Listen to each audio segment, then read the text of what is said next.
Bienvenidos a Endeudados Anónimos, el podcast donde compartiremos historias reales de endeudamiento de parte de personas que han buscado ayuda en medio de la desesperación y la urgencia. Conocer las experiencias de otros nos puede dar una mejor perspectiva de nuestras propias finanzas y siempre habrá alguna lección que aprender. Con Elaine Miranda y Ricardo Zambrana. Suscríbanse.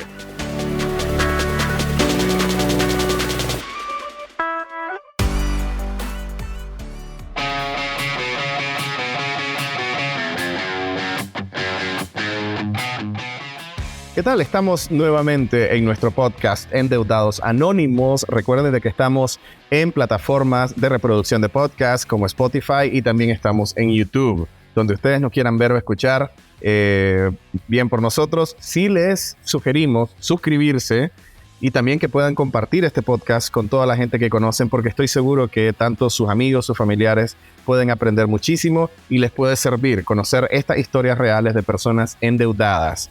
Esto siempre lo hacemos con mi queridísima amiga Elaine Miranda, experta en finanzas personales, que está desde Managua, Nicaragua. En este caso no está desde Managua, Nicaragua, está desde la ciudad de Panamá. Elaine, ¿qué tal? Hola Ricardo, tenés razón, normalmente desde Managua, pero hoy estamos grabando desde Panamá. Y una muestra del amor que le tenemos a Endeudados Anónimos, que siempre estamos buscando esos espacitos. Vos también estás de viaje ahorita, así que estando los dos de viajes de trabajo, encontramos el espacio también para seguir grabando y seguirles trayendo nuevos episodios del podcast. Sí, es que los endeudamientos no descansan, Elaine. No le veo de dónde. Pero más allá de eso es porque siempre tenemos alguna nueva historia. O sea, siempre aparece alguien que nos quiere contar algo, que quiere compartir su historia. Obviamente nosotros lo hacemos omitiendo su información personal, que nadie lo puede identificar. Esto es como si fuera cualquier otro grupo de anónimos donde las personas llegan, cuentan su problema, cuentan qué fue lo que les pasó, cómo llegaron ahí, cómo se sienten, cómo les ha dificultado la vida y sobre todo la dificultad que tienen de salir de ese problema. Entonces, por supuesto, estamos aquí para que podamos hablar de lo que le pasó, analizarlo, desmenuzarlo de la mejor manera posible y encontrar alguna solución a sus problemas. Entre las historias que nos llegan, Elaine, casi siempre encontramos, por supuesto, historias de problemas de pareja, encontramos historias de personas que se endeudaron con prestamistas. Y ahí de vez en cuando, estando nosotros dos fuera de nuestros hogares ahorita, hay historias de migración. También. O sea, personas que por la razón que sea tuvieron que emigrar a otro país. Y cómo uno logra, en primer lugar, si uno está buscando una mejor vida, cómo uno trabaja para encontrar esa mejor vida afuera, pero también tratando de resolver las cosas que tiene en su vida pasada.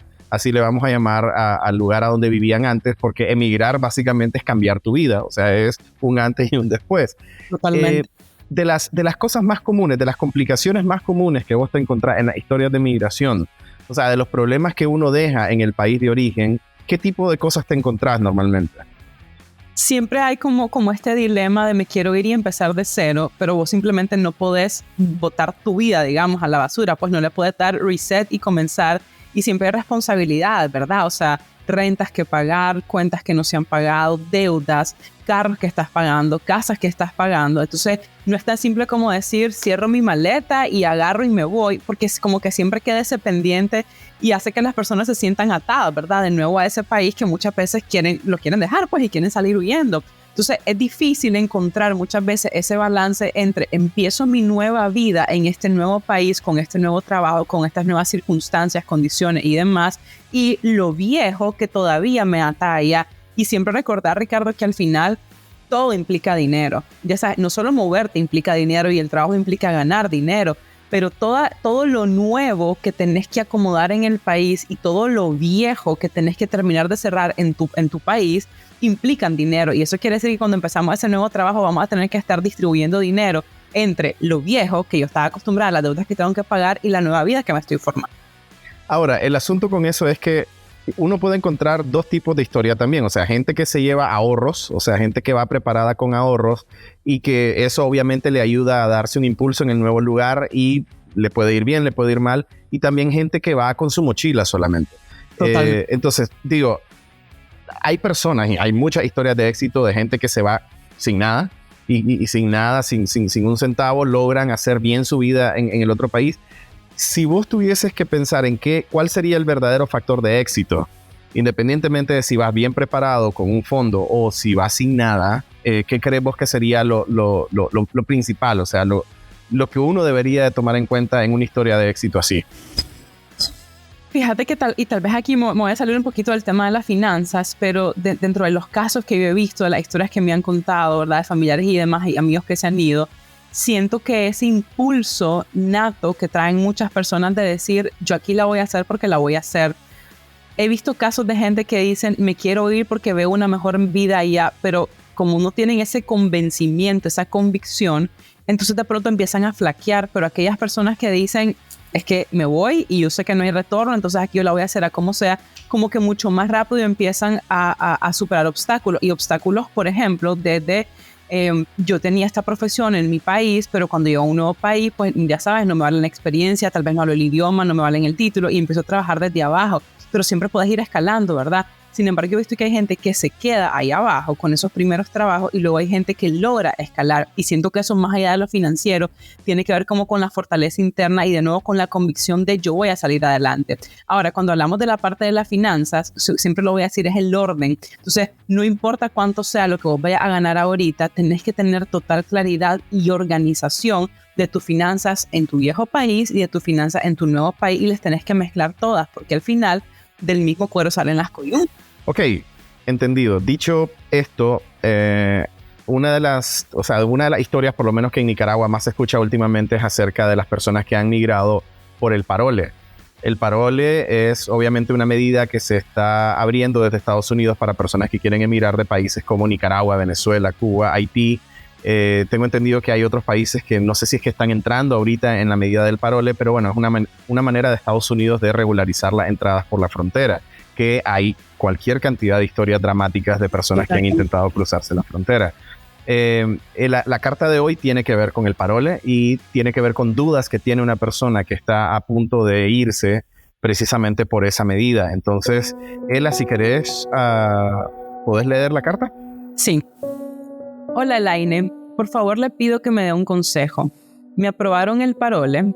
Probablemente me voy en 2 meses del país. Estoy sin trabajo fijo hace varios meses. Tengo un vehículo que lo terminaba de pagar este año con un saldo pendiente de $2,100 y estoy pagando una tarjeta de la cual hice arreglo de pago de $236 mensuales. Ya solo me quedan 2 pagos.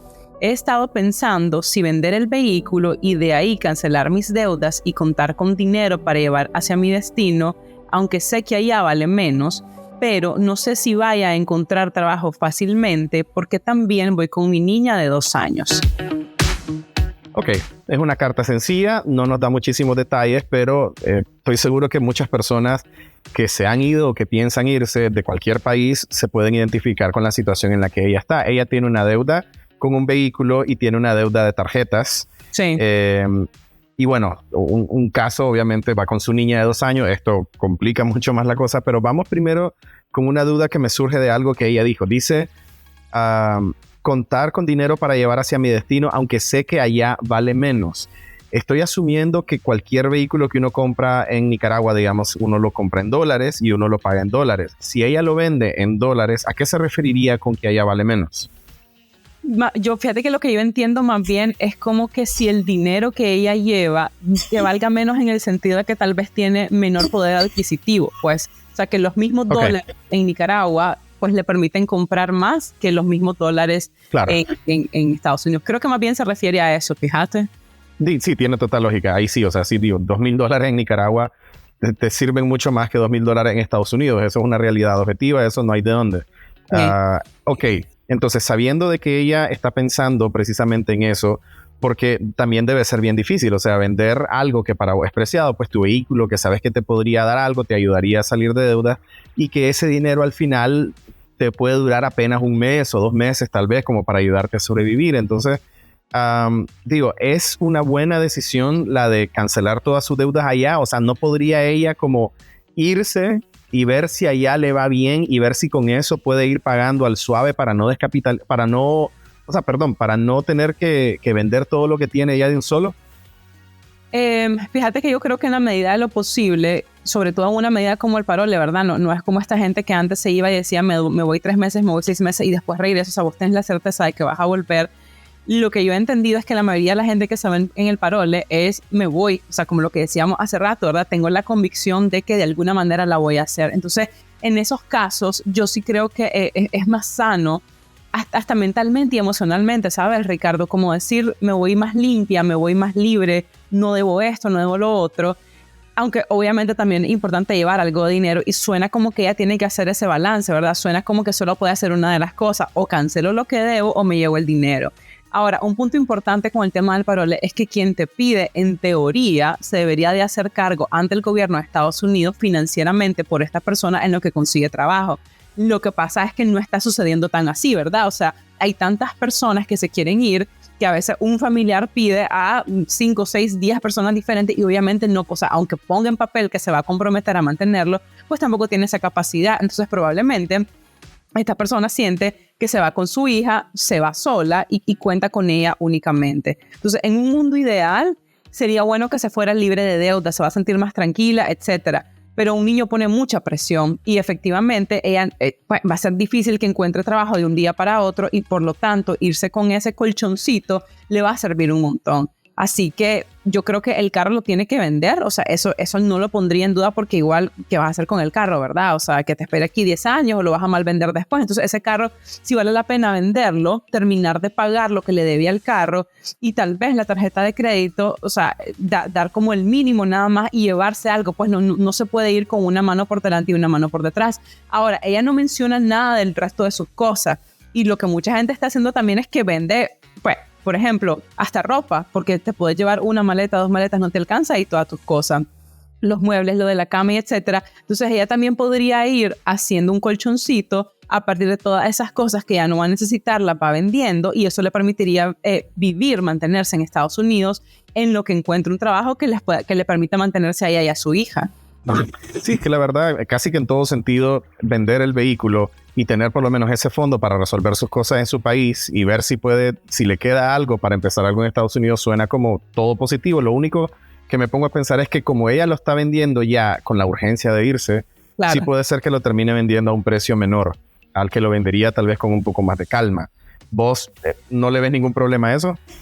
No, pero fíjate que en el caso de la casa creo que está más difícil porque en el caso de Nicaragua hay demasiada, ¿verdad? Casas ahorita, hay muchísima oferta, tanto de renta como de venta. Hay tanta gente que se ha ido los últimos años que no ha podido vender su casa que entonces es más difícil. Pero en el caso de los carros, siento que hay mucha demanda, fíjate, siento que hay mucha demanda de carros usados y también de carros nuevos. Poca oferta, o sea, las empresas literal están haciendo menos vehículos ahorita. Exacto. Y la gente está buscando y no hay, es cierto. Exactamente, y están atrasados con los pedidos, entonces no creo, y dice que le faltan 2 meses, entonces 2 meses para vender una casa quizás sea un poquito apretado, 2 meses para vender un carro podría ser un tiempo bueno, un tiempo prudencial. Aparte dice que está sin trabajo fijo hace varios meses, eso quiere decir de que de vez en cuando encuentra algún tipo de fuente de ingreso o está haciendo algún tipo de trabajo como cuentapropista, pero que no es un trabajo estable, pero por lo menos tiene un poquito de ingresos. Definitivamente le serviría un poco más esto como para tener los fondos de irse. Eso sin tomar en cuenta que tiene que comprar pasaje para 2 personas y todos los gastos logísticos pues de llegar allá. Tenés mucha razón en esto del parole. No todo el mundo está respetando este asunto de el que me invita es el que al final me mantiene o se encarga de mi estadía por allá. Porque además los requisitos para poder tener los fondos para mantener no siempre son altos. O sea, no, las personas a veces con un poco más del salario mínimo, que ya de por sí es poco, ya con eso puede ser elegible como para que sea tu patrocinador y con ese dinero muy difícilmente en la práctica te va a poder mantener. ¿Qué otro tipo de cosas podría tomar alguien en cuenta? O sea, en términos de sus gastos para dejar todo en tu país resuelto. Te pregunto porque me gustó mucho lo que dijiste de que también es una cuestión de motivación, el hecho de que si estás a punto de dar un salto en un país y probablemente tardes mucho en regresar a tu país de origen, es verdad que tenés que ir también con la mentalidad de ir para adelante, pues, o sea, de no voltear a ver atrás. Entonces, ¿qué otro tipo de cosas deberían de tomar en cuenta? Otra cosa es que yo con las personas que he hablado, los que me han escrito y demás, veo este conocimiento generalizado de que la vida en Estados Unidos es claramente más cara que en Nicaragua, pero no siento que han podido o han sabido o han buscado cómo ponerle el dedo en la llaga. Es decir, mira, yo siempre digo que lo caro y lo barato es relativo, lo mucho y lo poco también es relativo. Entonces cuando uno dice, es que todo es más caro allá, sí, pero ¿qué es todo? O sea, son los servicios, es la ropa, es el transporte, efectivamente es todo. Ok, ¿y cuánto más caro? Entonces, irse, o sea, antes de irse incluso, con una idea lo más clara, lo más certera posible de cuáles van a ser mis gastos mientras yo esté allá, de cuánto más o menos vale una renta y a dónde voy a vivir, ¿verdad? O me van a dar posada y no voy a pagar nada maravilloso, o si por lo menos me tengo que ir a buscar un apartamento de un cuarto y dependiendo del estado al que yo voy, puede ser más caro o más barato. Por ejemplo, en Miami, la renta está carísima ahorita, no importa que sea un lugar chiquitito, un agujero en el hoyo, ¿verdad? Como dicen, donde voy a vivir, ya pagas $1,500. La comida también está súper cara cada vez que vas al súper. Entonces, irse ya, o sea, hablar con diferentes personas que se han ido, ponerse a investigar. Mira, la verdad es que el internet es una cosa maravillosa. A veces ni siquiera tendrías que hablar con alguien. Te puedes meter al súper y ya más o menos hacer una sondeada, decir, si yo comprar en el supermercado allá las cosas que yo normalmente compro aquí, ¿cuánto me costaría? ¿Cuánto cuestan los servicios? O sea, irte con una buena idea, casi que con un presupuesto hecho, como que si vos estuvieras viviendo allá, para que sepas la diferencia de cuánto es más caro y por lo tanto cuánto es lo mínimo que vos tenés que estar ganando cada mes para mantenerte a flote. Y además lo otro es saber más o menos cuánto tiempo le está tomando a las otras personas que se han ido antes recibir sus papeles para comenzar a trabajar, ¿verdad? Tener un trabajo que te genere ingresos. Pues, ¿por qué? Porque no es lo mismo que sea un mes a que sean 3 meses. Si es un mes, ok, ¿qué cosas? Tengo mis ahorritos o voy a vender mis cosas y con eso me voy a mantener. O sea, ¿cuánto tiempo tenés para mantenerte con ese dinero que te vas a poder llegar? Porque también a veces, o sea, irte en la desesperación, ¿verdad? Y la ilusión de que allá todo es mejor y el sueño americano y todo, pero irte con una mano por delante y una mano por detrás, podría ser hasta contraproducente. Ok, entonces vamos resumiendo. Definitivamente sí le conviene vender el vehículo. Lo primero que debería de cancelar son sus tarjetas de crédito o el vehículo. El vehículo. El vehículo. A ver, y solamente para aclarar un poquito aquí, porque de pronto puede sonar como a contradictorio. La tarjeta de crédito, si esto fuera una condición en la que ella se va a quedar en el país, ¿verdad? Y todo, la tarjeta hay que salir de eso porque la tasa de interés es mucho más alta. Pero ahorita, al vender ella el carro, o sea, como ella todavía lo debe, el carro está prendado. Entonces, inmediatamente le va a tener que pagar al banco lo que le debe y la diferencia se la va a quedar ella. Entonces, no puede elegir decir, ahí te sigo pagando el carro cuando ya ni siquiera lo tengo porque ya no tenés la garantía de carro. Entonces, el banco no te lo va a permitir. Entonces, vos salís de la deuda del carro, te queda alguna diferencia. Y aquí la pregunta es, ¿paga la tarjeta de crédito, sale la tarjeta de crédito o se lleva el dinero? Si ese es el único dinero con el que ella cuenta, por más que yo diga que rico irse libre de deuda, ya saldrás de tu deuda con el banco, no te puedes ir con una mano por delante y otra por detrás, menos cuando tienes una niña que mantener. Ok. Digo, qué interesante cómo uno tiene que analizar cada caso por lo que es, ¿verdad? Porque a nivel general yo estoy seguro que en la mayoría de los casos vos siempre abogás por salir de tarjetas de crédito porque son las que con el tiempo se te van a ir acumulando y sí es bueno también aquí abogar por la responsabilidad de pagar. O sea, uno se va a otro país y uno perfectamente podría olvidarse de las deudas que tiene atrás.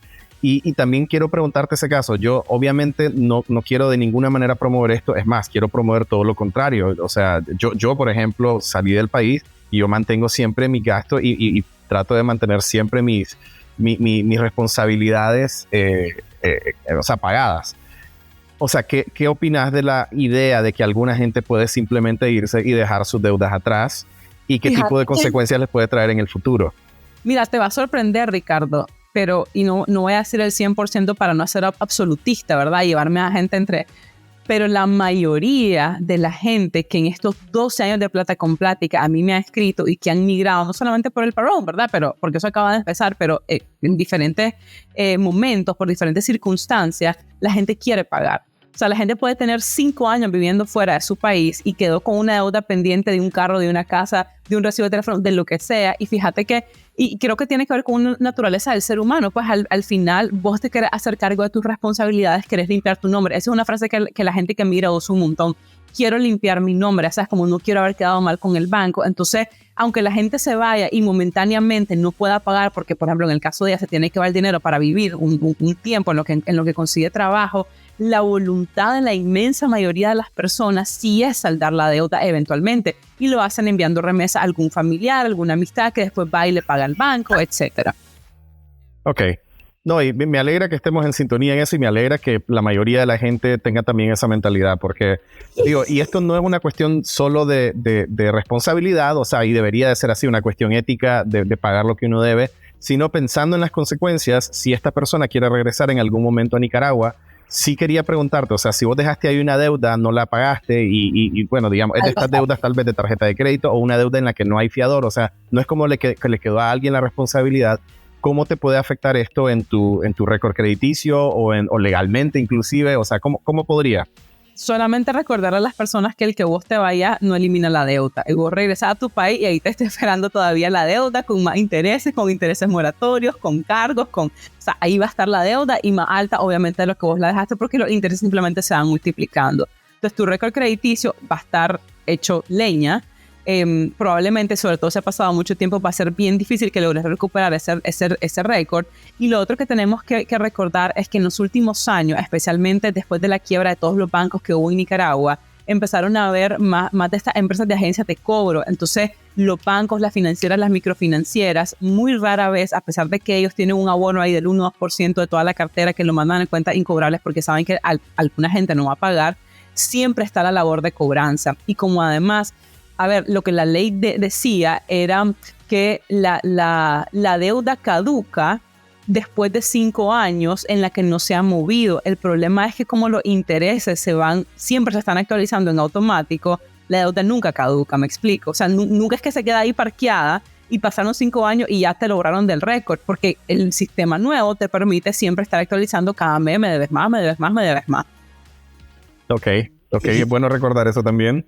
Entonces, esto porque uno... posible es mejor saldar sus deudas lo antes que puedan. Es decir, si no te da ahorita para irte a otro país y dejar todo en blanco porque tenés que llevarte algo de dinero, yo lo entiendo, llévatelo, pero cuando empeces a trabajar que una de tus principales prioridades después de tener lo básico para subsistir en ese nuevo país sea terminar de saldar las deudas que dejaste en tu país. O sea, es un asunto hasta de honra y de ética, ¿me entiendes? Si no, pues básicamente sos un ladrón, porque al final es dinero que vos debes y que te lo estás llevando y que estás eligiendo no pagar. Entonces, antes de decir, me voy a comprar el carro, la ropa nueva, me voy a ir a la fiesta, el bar, voy a ir a conocer, voy a viajar, antes de todo eso y una vez que tus necesidades básicas están cubiertas, ocúpate de las deudas que dejaste en tu país. Y agregar que uno nunca sabe qué te depara el futuro, y si por la razón que sea te toca regresar a tu país y te vas a encontrar en una situación financiera muchísimo más complicada, precisamente por eso, porque una deuda pequeña hoy va a ser una deuda grande mañana si no la pagas. Así es. Fuera de esto, pues, o sea, obviamente nosotros, el tema del parole y el tema de la migración tiene una complejidad que aborda muchas otras temáticas familiares, sociales, políticas, socioeconómicas.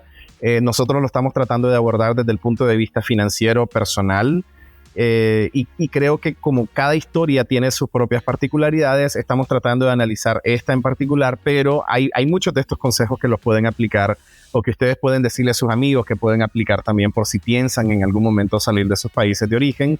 Y esto en aras de que la persona pueda tener la mejor experiencia en su nuevo país. Muchos de ellos dejan familia, muchos de ellos dejan compromiso en Nicaragua, y esta mentalidad de tratar de dejarlos lo más resueltos posible para irse es lo mejor para todos, definitivamente.